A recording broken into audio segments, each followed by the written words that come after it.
I'd like to make a withdrawal, please. Brenda Calloway didn't touch the keyboard. She crossed her arms. You want a what? She looked Whitney up and down like she was something stuck to the bottom of her shoe. Shut your mouth. Listen carefully.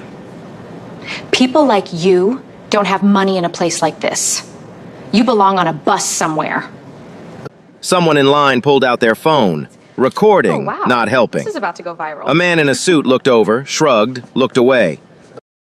Get out of my line! Brenda pointed at the door. Before I have you removed. The lobby watched. Nobody moved. Nobody said a word.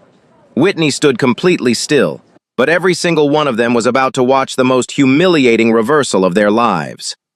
To understand why what happened that morning hit so hard, you need to understand who Whitney Evans actually is. Not who Brenda assumed she was, who she actually is. Whitney grew up in Vine City, Atlanta, West Side, the kind of neighborhood where the corner store had bulletproof glass on the windows and the school library had 3 computers for 400 kids. Her mother worked double shifts at a hospital laundry. Her father drove a city bus for 22 years. They weren't poor in spirit, but money was always thin, always careful, always counted twice. Whitney watched her parents work themselves to exhaustion for a life that still felt just out of reach. And she made a decision at 16 that would define everything that came after. She was going to build something they couldn't take away. She graduated top of her class, full scholarship to Spelman College, then a master's in finance from Wharton. Not because doors were open, they weren't. She pushed through walls that weren't designed to move for people who looked like her. At 29, she founded Elevation Capital Group with $40,000 in savings, a second-hand desk, and 2 clients who believed in her before she had a track record to show them. She worked 16-hour days. She made mistakes. She lost a deal in year 2 that almost broke the company. She rebuilt it. By the time she turned 40, Elevation Capital Group was managing over $2.3 billion in assets, infrastructure investments, healthcare, renewable energy, real estate development in underserved communities that the big firms ignored because the margins weren't flashy enough. Forbes named her one of the most influential financial executives in the Southeast. Twice. She bought her mother a house in Buckhead, paid it off in full, cash. But here's the thing about Whitney Evans that nobody in that bank lobby understood. The thing that made what was about to happen both devastating and deeply ironic. She didn't live like her net worth. Deliberately. No entourage, no assistant trailing behind her with a tablet, no chauffeured car idling at the curb. She drove herself. A slate gray sedan, clean but unremarkable. She wore a structured blazer, dark slacks, minimal jewelry, a single leather portfolio under her arm. She dressed for work, not for performance. She'd learned early that when a black woman walks into a room draped in signals of wealth, people find other ways to dismiss her. So she stopped performing. She simply arrived and let her presence and her paperwork do the talking. That Tuesday morning, she left her office at 10:20 a.m. The drive to Premier Trust Bank took 11 minutes. She parked herself, fed the meter herself, walked through the front door herself. The lobby was everything the address promised. Marble floors the color of cream and smoke. A vaulted ceiling with recessed lighting that made everyone look like they were being professionally photographed. Soft jazz drifting from invisible speakers. The faint smell of fresh flowers, white lilies in a tall vase near the entrance. 2 tellers were working. A third was on the phone. The line had 4 people ahead of Whitney. She took her place without a word, portfolio tucked under her arm, eyes forward. She wasn't there for a scene. She was there for $30,000. A withdrawal she made every single year, in cash, anonymously, delivered personally to the West Side Community Foundation. No press, no tax deduction, just money going back to the streets that built her. She'd been a client of Premier Trust for 11 years. Her personal account alone held over $4 million. Her corporate accounts pushed the total past $14 million. She had never once had a problem at this branch. She waited in line like everyone else, politely, quietly, patiently. The man ahead of her was served in 4 minutes. The woman before him, 3. Then it was Whitney's turn. She stepped up to window 3.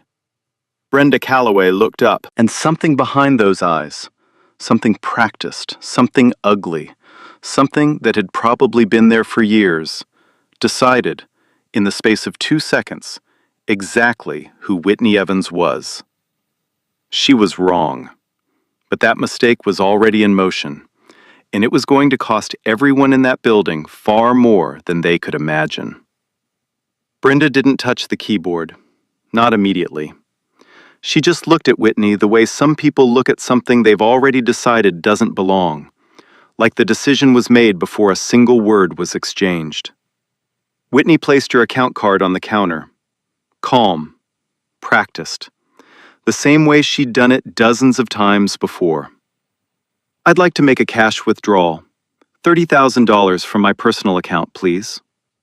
Brenda picked up the card, held it at an angle, like she was examining a suspicious coupon. Then she set it down and began typing. Slowly. The kind of slow that isn't about being careful. It's about sending a message. A full minute passed. The teller at window 2 finished a transaction, smiled at her customer, handed back her receipt. Normal. Efficient. Warm. Whitney watched it from the corner of her eye and said nothing. Brenda stopped typing, picked up the phone at her station, spoke in a low voice, hand half cupped over the receiver, set it back down, then looked up at Whitney with a smile that had no warmth anywhere inside it. "I'm going to need you to step aside, ma'am. The system is flagging your account for unusual activity." Whitney kept her voice even. "What kind of unusual activity?" "I'm not at liberty to discuss the specifics. You'll need to wait while we verify." "I've held this account for 11 years. What exactly requires verification?" Brenda's smile didn't move. "Ma'am, step aside, please. There are other customers waiting." Whitney glanced behind her. There was one person in line. He was checking his phone. He was not waiting urgently. She turned back to Brenda and stayed exactly where she was. "I'd prefer to resolve this here, at the window. Can you tell me who you called?" "I called my manager, as per protocol." Brenda crossed her arms just slightly. "This is a high-value account request. These things take time." "They didn't take time for the gentleman before me." Something flickered across Brenda's face. Not guilt. Annoyance. Like Whitney had just said something impolite by pointing out the obvious. She didn't respond. She just turned back to her screen and began typing again. Slowly. Again. Whitney stood still. The jazz overhead kept playing. Someone near the entrance laughed at something on their phone. The white lilies in the vase by the door were starting to lose a petal. It drifted down to the marble floor without a sound. 2 minutes later, footsteps crossed the lobby.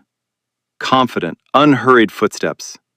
The kind that come with a lanyard and a title. Douglas Hartley was 52 years old, broad-shouldered, with silver hair swept neatly to one side. He wore a navy suit with a pocket square that matched nothing, and a smile that had been professionally maintained for 3 decades. Branch manager, 14 years at this location.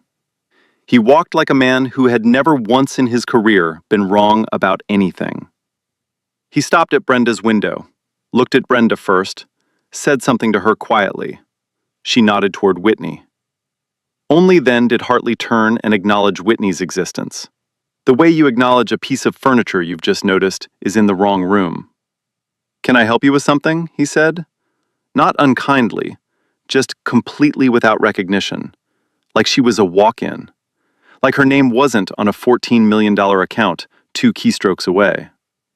"Yes," Whitney said. "I came in to make a standard withdrawal." $30,000 from my personal account. I've been told there's unusual activity on the account, but no one has explained what that means or shown me any documentation supporting that claim. Hartley clasped his hands together, nodded slowly, the way men in his position nod when they're deciding how much to tell you. I understand your frustration, Ms. Evans. Ms. Evans. For a cash withdrawal of this size, our policy requires additional verification steps. 2 forms of government-issued ID, a proof of address dated within 60 days, and a brief explanation of the intended purpose of the withdrawal. Whitney looked at him steadily. Is that policy applied to all customers requesting withdrawals of this amount? For transactions of this nature, yes. The man before me made a comparable transaction. I watched it. He was asked for 1 form of ID. That was all. Hartley's smile held. Barely. Every transaction is assessed individually based on account history and risk profile. And what in my account history triggered this assessment? He paused just a half-second too long. Our systems flagged it automatically. It's nothing personal, Ms. Evans. Then you won't mind showing me the system flag? In writing? The smile finally slipped. Just at the edges. He looked at Brenda. Brenda looked at her screen. Neither of them produced anything in writing. Across the lobby, a woman in her early 30s sat in one of the waiting chairs near the consultation desks.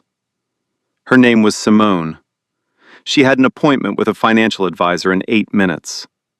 She had been watching this interaction since Hartley walked over. Something about it made the back of her neck go tight. She shifted in her seat, glanced down at her phone.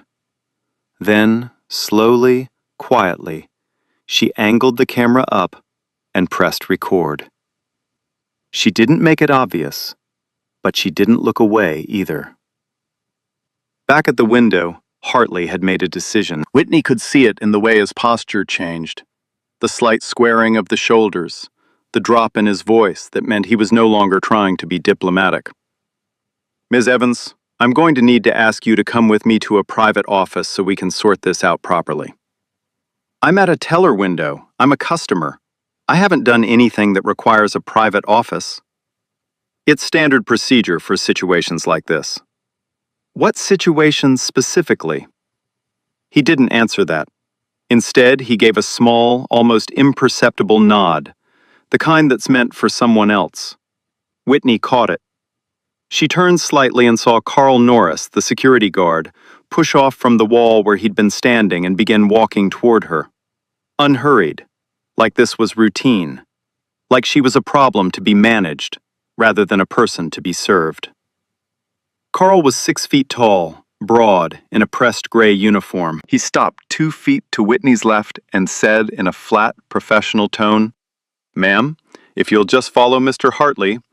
"I will not."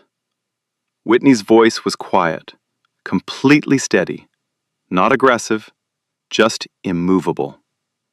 "I am a customer of this bank. I am standing at a teller window. I have broken no rule, violated no policy, and raised no disturbance. I will not be escorted anywhere."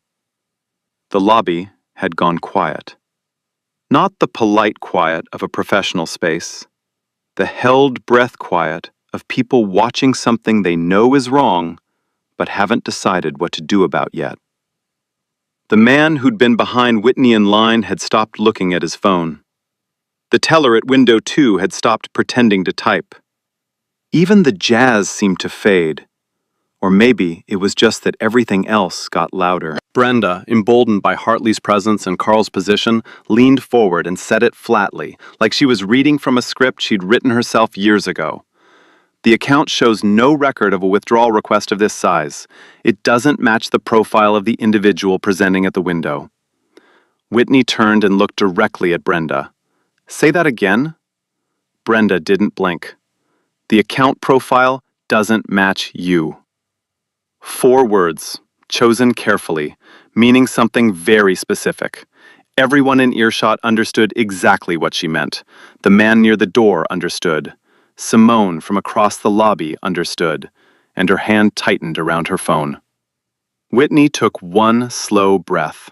She placed both hands flat on the counter, portfolio between them, and she said in a voice that was perfectly, almost unnervingly calm, "I would like to present my identification now.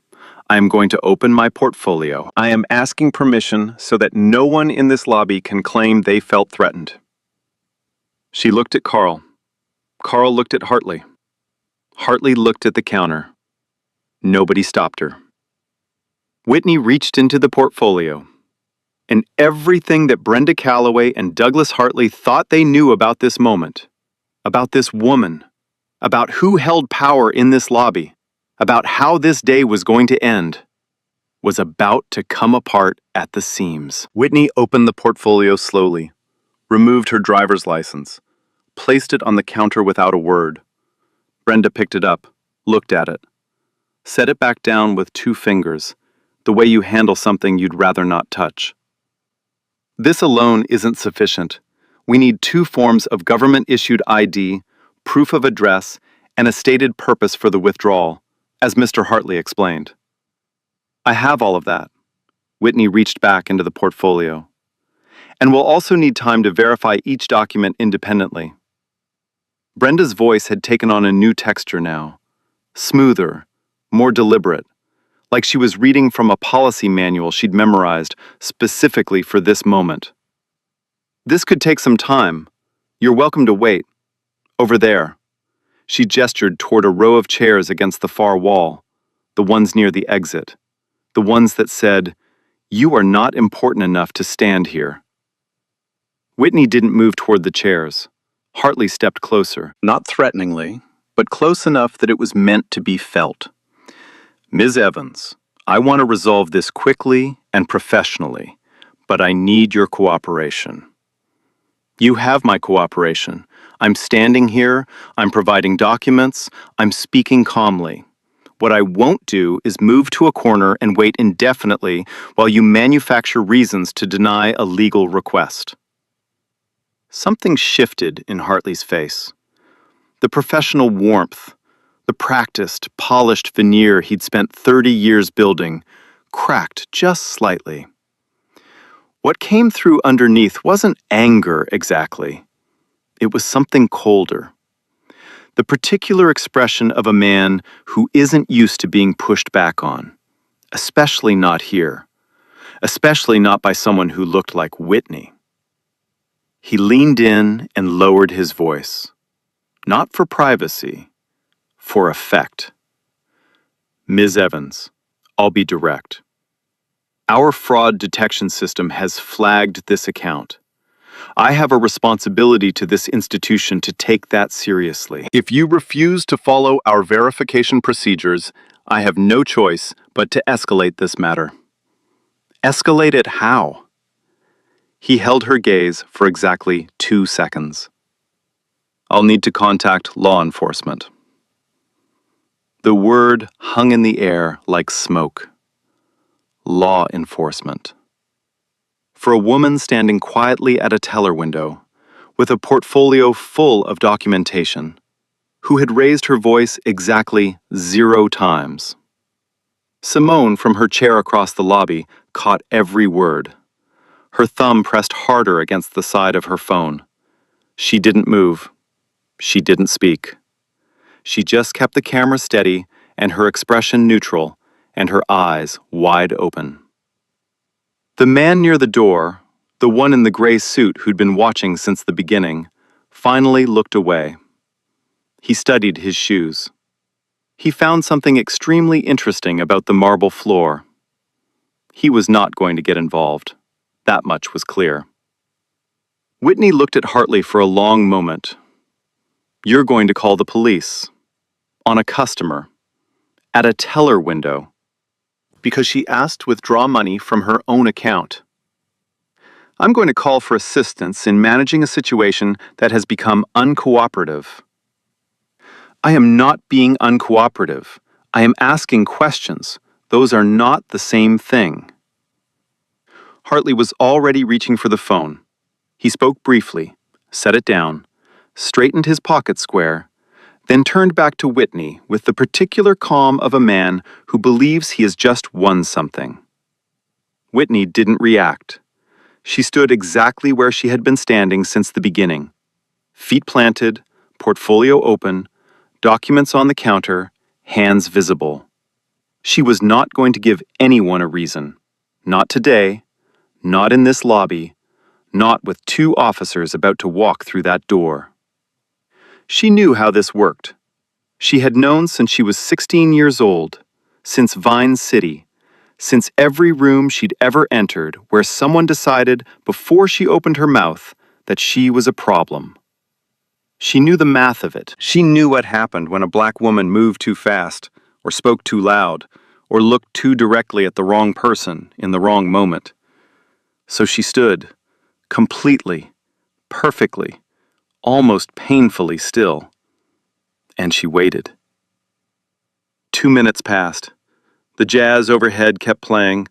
A phone rang somewhere behind the teller wall and was answered immediately, professionally, cheerfully. The white lilies by the entrance had lost another petal. It lay on the marble floor now, small and pale and completely ignored. Then the front door opened. 2 officers walked in, not rushing, not with hands on anything, just present, which was the point. Their presence was the message. Uniform, badge, authority. Walking through the door of a place where nothing illegal had happened, and nobody had been hurt because a bank manager had made a phone call. The officers approached. The younger one, maybe late 20s, scanned the room with a slightly uncomfortable expression of someone who isn't sure yet what they've walked into. The older one had the practiced blankness of a man who had responded to enough of these calls to know that assistance requested can mean almost anything. Hartley moved to intercept them before they reached the window.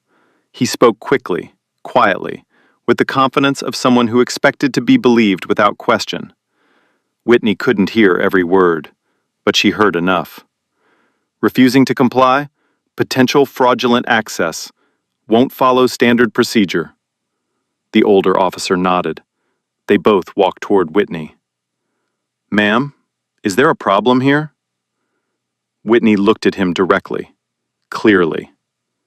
"Yes. I came into this bank to make a legal cash withdrawal from my personal account. I have been denied without documented cause, accused of fraud without evidence, and now law enforcement has been called. Not because I was threatening or disruptive, but because I asked for an explanation and didn't move when I was told to." The officer glanced at Hartley. Hartley said smoothly, "She's been uncooperative with our verification process, and we have reason to believe the account she's attempting to access may be fraudulent." Whitney turned back to the officer. Her voice was measured and precise. "I have identification. I have documentation. I have not raised my voice, made any threat, or violated any law. I would like to present my materials now, if I'm permitted to do so." The officer looked at her for a moment, then nodded. "Go ahead, ma'am." Hartley stiffened. Brenda's arms crossed tighter. Whitney reached into the portfolio again. She removed her driver's license, already on the counter, her passport, her proof of address, each one placed down cleanly, without drama, without performance. Brenda examined each document with theatrical skepticism. She turned them over slowly, held the passport up slightly like she was checking for watermarks, then set it down and looked at Hartley rather than Whitney, as if Whitney were a file to be processed, not a person standing 3 feet away. "These still don't explain the fraud flag on the account," Brenda said, addressing Hartley directly. Her voice had the practiced certainty of someone who had done this before, who had stood behind this counter and made people feel small, and never once faced a consequence for it. Then she turned to the officers, and she said the thing that sealed everything. The thing that Simone's camera caught perfectly, clearly, without any possibility of misinterpretation. The thing that would be replayed 4 million times in the next 24 hours on screens across the country. Look, Brenda's voice was flat, almost bored. I've been in banking for 14 years. I know what a legitimate, high-value account holder looks like, and I'm telling you, she doesn't fit. She just doesn't fit the profile. The lobby stopped breathing. Every sound seemed to drop away. The jazz, the distant phone calls, the soft shuffle of feet on marble. Everything reduced to that one sentence, hanging in the air above the teller counter, like something that couldn't be taken back. Because it couldn't. It was out now. It had been recorded. It had been heard by 2 police officers, a lobby full of witnesses, and a camera that had been running for the last 11 minutes. The younger officer's jaw tightened almost imperceptibly. Simone's thumb moved slightly on her phone, zooming in. The man in the gray suit, the one who had been so carefully avoiding involvement, finally looked up from the floor. His expression had changed. He'd heard it. He understood exactly what it meant. And for the first time since this began, he looked genuinely ashamed of his own silence. Whitney looked at Brenda. She looked at Hartley. She looked at Carl, still positioned 2 feet to her left, like a prop in a scene he hadn't fully understood until this moment. She looked at the 2 officers. She looked briefly at every single person in that lobby who had watched this unfold from the beginning and chosen repeatedly to say nothing. Then she reached into the front sleeve of her portfolio, the sleeve where she had kept something she hadn't shown anyone yet, something she always carried, not because she had planned for a moment like this, but because she had learned a long time ago that preparation wasn't paranoia, it was survival. She placed it on the counter, and the entire room changed.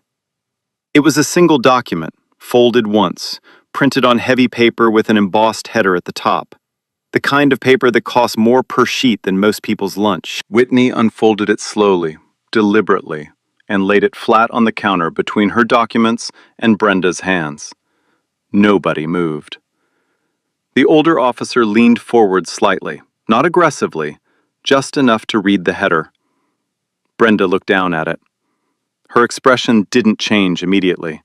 It took 3 full seconds. 3 seconds of reading, of the words registering, of her brain refusing to accept what her eyes were seeing, before the color began to leave her face.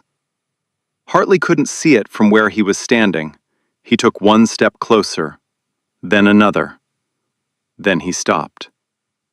The document was a purchase and acquisition agreement, signed, notarized, dated 48 hours ago, governing the full acquisition of Premier Trust Bank and all its subsidiary branches by Elevation Capital Group.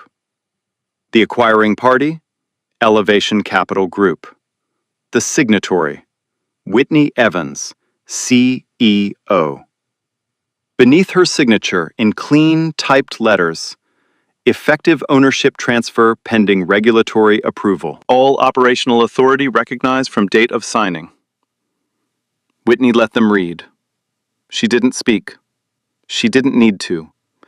The document spoke with the kind of authority that 14 years behind a teller window couldn't prepare you for, and 30 years of branch management couldn't outrank. Hartley's hand came up and gripped the edge of the counter. Not dramatically, just the involuntary reach of a man whose legs have suddenly become uncertain about their job. Brenda's mouth opened. Nothing came out. Whitney looked at them both.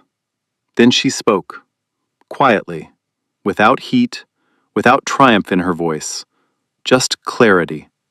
The kind of clarity that comes from knowing exactly who you are in a room full of people who just found out they were wrong.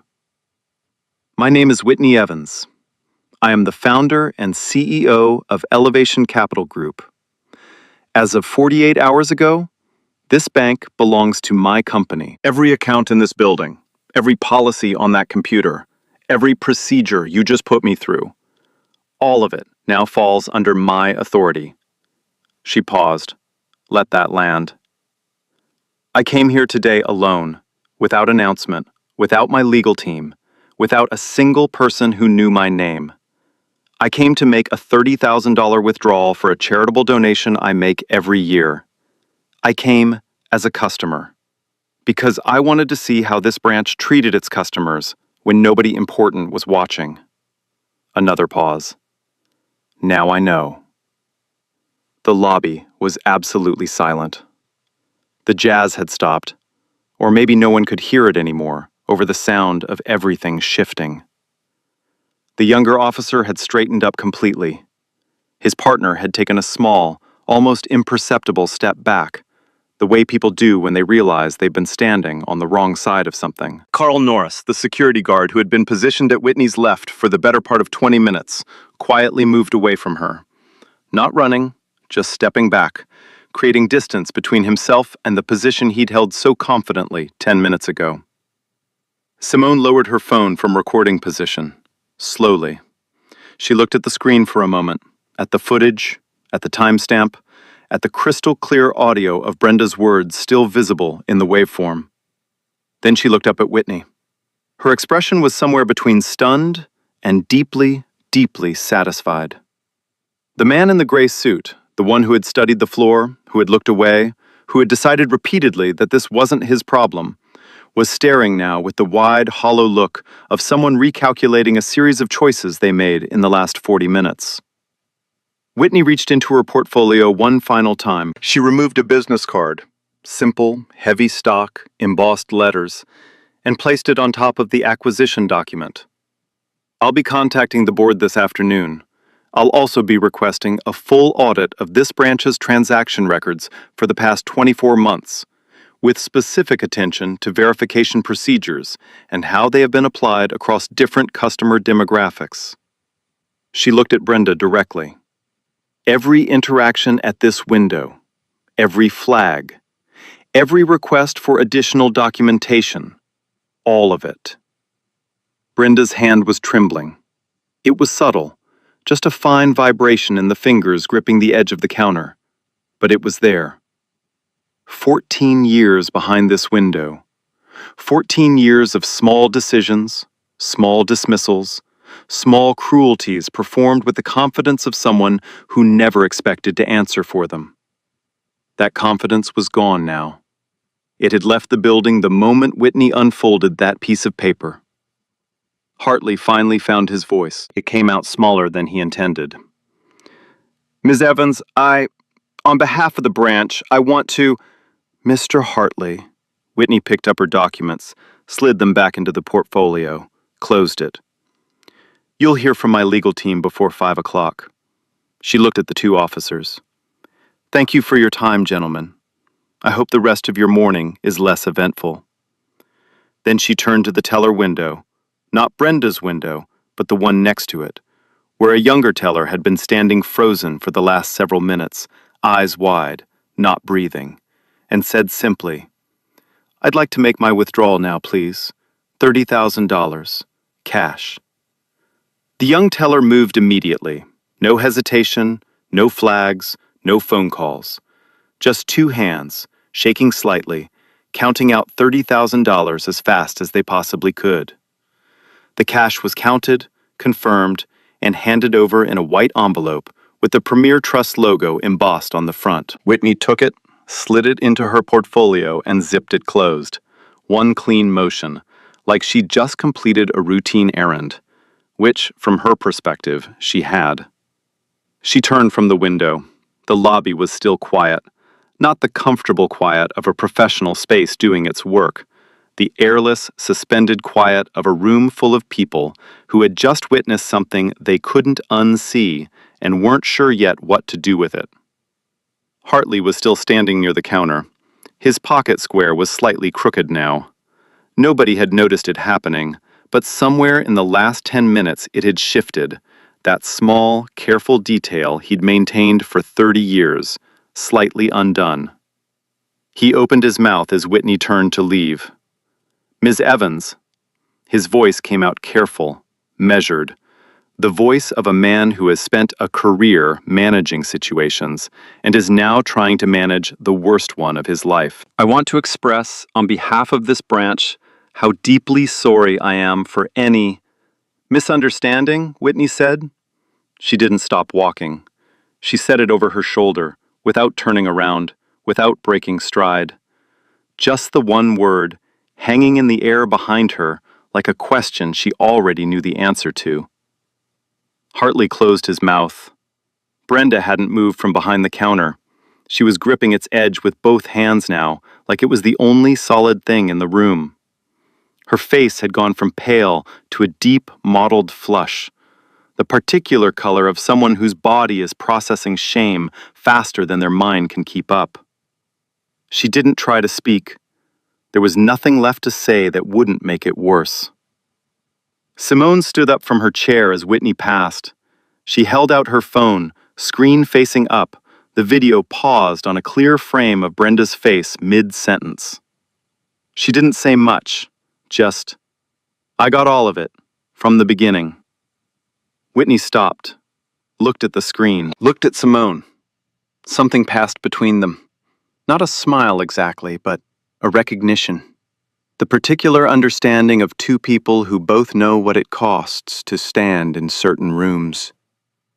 "Send it to this address," Whitney said, and recited her office email without reaching for a card. "Don't post it anywhere yet." Simone nodded, already typing. The two officers were near the door. The younger one stepped forward slightly as Whitney approached. He looked uncomfortable in the specific way of someone who has just replayed the last 40 minutes in their head and doesn't like what they see. "Ms. Evans," he said quietly, "I'm sorry. We shouldn't have come in the way we did." Whitney looked at him. It wasn't a warm look, but it wasn't hostile either. "I know you were called," she said. "What matters is what you do with what you saw." She walked out through the front door, into the Atlanta morning. Into the sound of traffic and birds and a city that had no idea what had just happened inside that marble lobby. She walked to her slate gray sedan, unlocked it, sat down, placed the portfolio on the passenger seat. And for a moment she just sat there, hands in her lap, engine off, looking at nothing in particular through the windshield. She was not shaking. She had trained herself out of shaking in moments like this a long time ago. But the energy of the last hour sat heavily in her chest. The specific exhaustion of having to be perfectly composed while being treated as less than nothing. Of having to measure every breath and every word and every movement because the cost of imperfection, for someone who looked like her, in a room like that, was never just embarrassment. She took one long breath, let it out slowly. Then she picked up her phone and called Alicia Barnes. Alicia answered on the second ring. "Whitney, everything okay?" "Schedule it," Whitney said. "All of it. I want this documented, I want it filed, and I want it done before the end of the week." A brief pause. Then Alicia's voice, calm and clear. "I'll have everything ready by tomorrow morning." Back inside Premier Trust Bank, Douglas Hartley was on the phone with the regional director. His voice was low. His office door was closed. By the time he hung up, 20 minutes later, both he and Brenda Calloway had been placed on immediate administrative leave pending internal review. They would not return to that branch. The video went live 36 hours later. Whitney had spent that time with Alicia Barnes, going through every detail, the timeline, the witnesses, the names, the exact sequence of events from the moment she stepped through Premier Trust's front door to the moment she walked out. They documented everything. Alicia filed formal complaints with the Consumer Financial Protection Bureau, the state banking regulator, and the Equal Employment Opportunity Commission before close of business the following day. Then Whitney made one phone call to Simone. 2 words. Post it. The clip was 18 seconds at its most shared. Brenda's voice, flat and certain. "I know what a legitimate high-value account holder looks like, and I'm telling you, she doesn't fit." Then the camera panning to Whitney's face, composed, steady, holding something in her expression that was harder to look at than anger. Something that looked like a person deciding, very quietly, that enough was enough. 4 million views in 24 hours, 11 million by the end of the week. The comments came in waves. First, disbelief, then recognition. The particular recognition of people who had experienced the same thing in different rooms, different cities, different counters, and had never had a camera running. This happened to my mother last year. This happened to me at a car dealership in 2019. This happens every single day, and nobody films it. The stories multiplied faster than anyone could count them. Trevor Hollis led his evening segment with it on Wednesday. The Chiron read, "Bank calls police on black CEO mid-withdrawal. She owns the bank." His panel that night included a civil rights attorney, a former federal banking regulator, and a behavioral economist who had spent 15 years studying racial bias in financial services. They didn't need to speculate. The video made the case without any help. Premier Trust's communications team issued a statement Thursday morning. They called it an isolated incident and expressed their deep commitment to serving all customers with dignity and respect. The statement was written in the careful, bloodless language of corporate crisis management. Every word chosen to acknowledge without admitting, to apologize without accepting responsibility. It backfired within hours. Former customers began posting their own experiences under the hashtag #PremierTrust.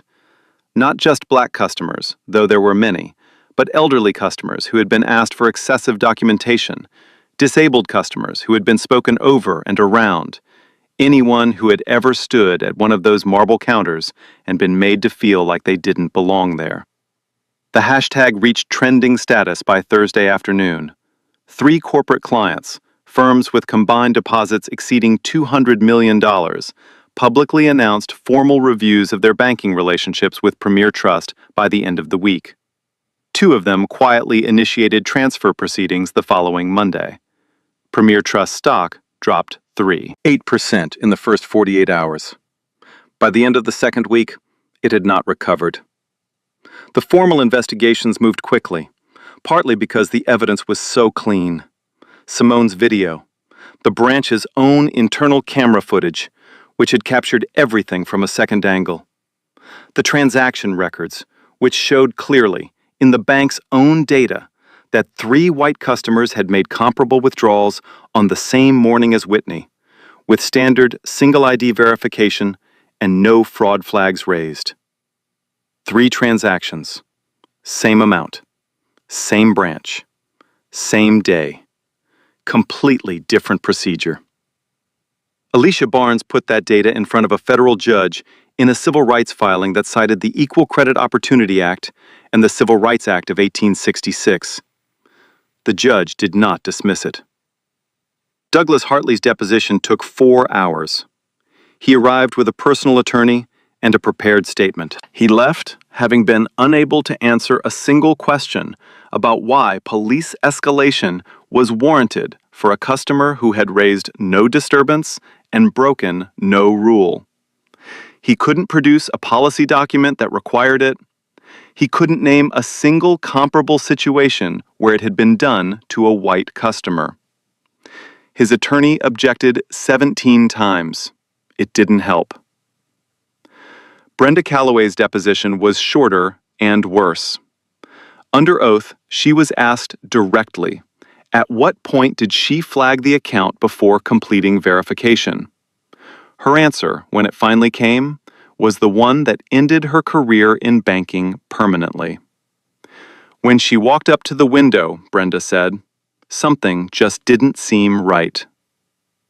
Something just didn't seem right. Not the documents, not the transaction history, not the account balance, not anything that appeared on the screen in front of her. Just the person standing at her window. Just what she saw when she looked up. The civil case settled 4 months after the incident. The full terms were sealed, but what was confirmed publicly was enough. Premier Trust paid a substantial financial settlement to Whitney Evans. Both Hartley and Brenda were formally terminated, not resigned, not retired, terminated, and barred from client-facing roles in any Premier Trust affiliate. The bank was required to implement a new transparent verification policy, applied uniformly across all customers, regardless of any subjective assessment. Mandatory bias training, bank-wide, within 90 days. Quarterly compliance reviews submitted to the state regulator for 3 consecutive years. And then there was the censure. The state banking regulator issued Premier Trust a formal censure, a public, official finding of institutional misconduct, the first in the bank's 60-year history. It was entered into the public record and would remain there permanently. Anyone who searched Premier Trust's regulatory history from that point forward would find it.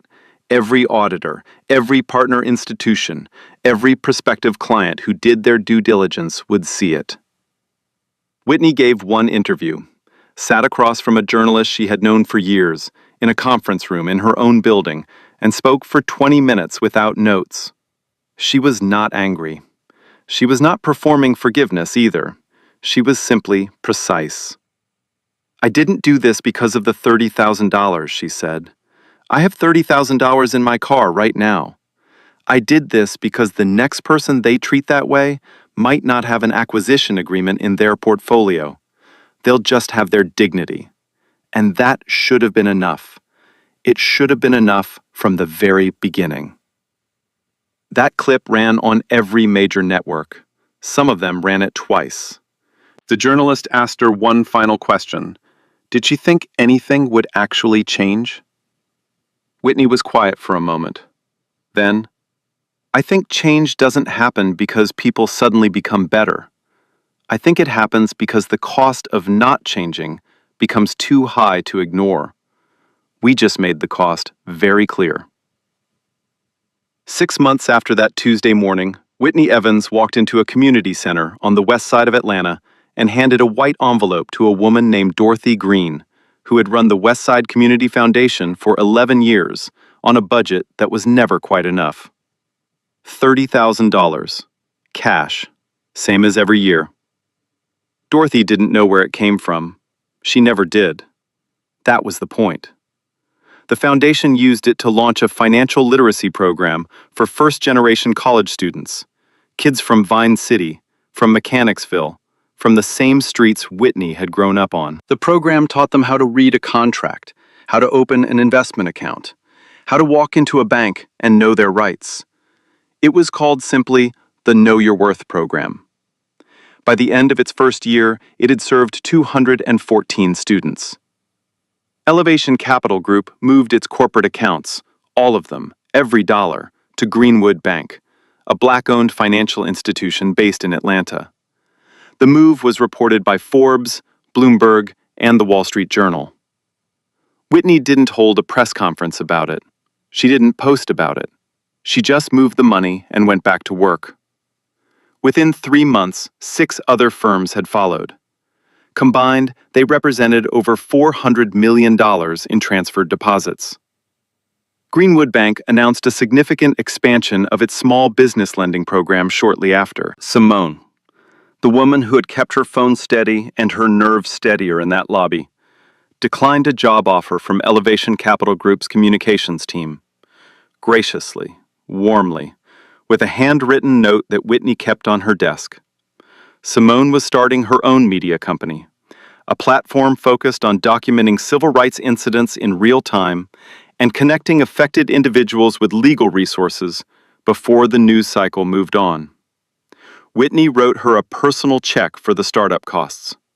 No cameras, no press release. Just money going where it was needed, from someone who understood what it meant to build something from nothing. Premier Trust Bank survived the scandal.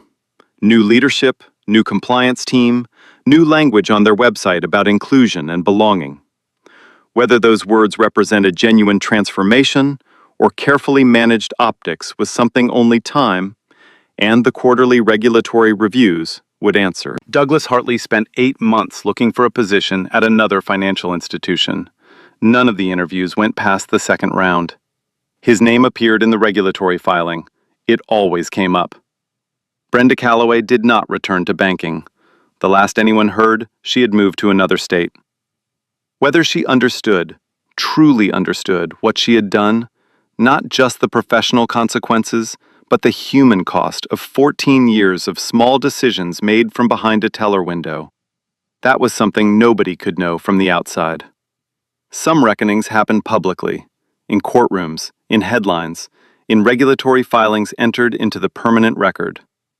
Others happen quietly, in private, in the middle of the night, when there's no policy manual to hide behind, and no manager to call, and no counter to grip. Those are the ones that take the longest, and the ones that matter most.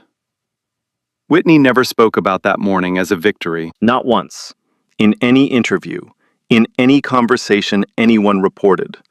She spoke about it as a data point, as evidence, as one documented instance of something that happened every day to people whose names never made the news and whose stories never trended. She spoke about it as a reason to keep building. The Know Your Worth program is still running. It expanded to 3 additional cities in its second year. The curriculum includes a module on banking rights, specifically what a customer is legally entitled to, what constitutes discriminatory treatment, and exactly what to do, step by step, if it happens to you. Whitney wrote that module herself, on a Sunday afternoon, without announcement. So here's what I want to leave you with, and I want your honest answer in the comments. Not about Whitney, not about Brenda or Hartley or the outcome of the case. About the lobby, about the moment before any of it was resolved, when a woman was standing at a counter, being told she didn't belong, and the room was full of people who saw it and said nothing. What would you have done? If this story hit something real in you, share it, because the conversation it starts is the whole point. Like, subscribe, and I'll see you in the next one.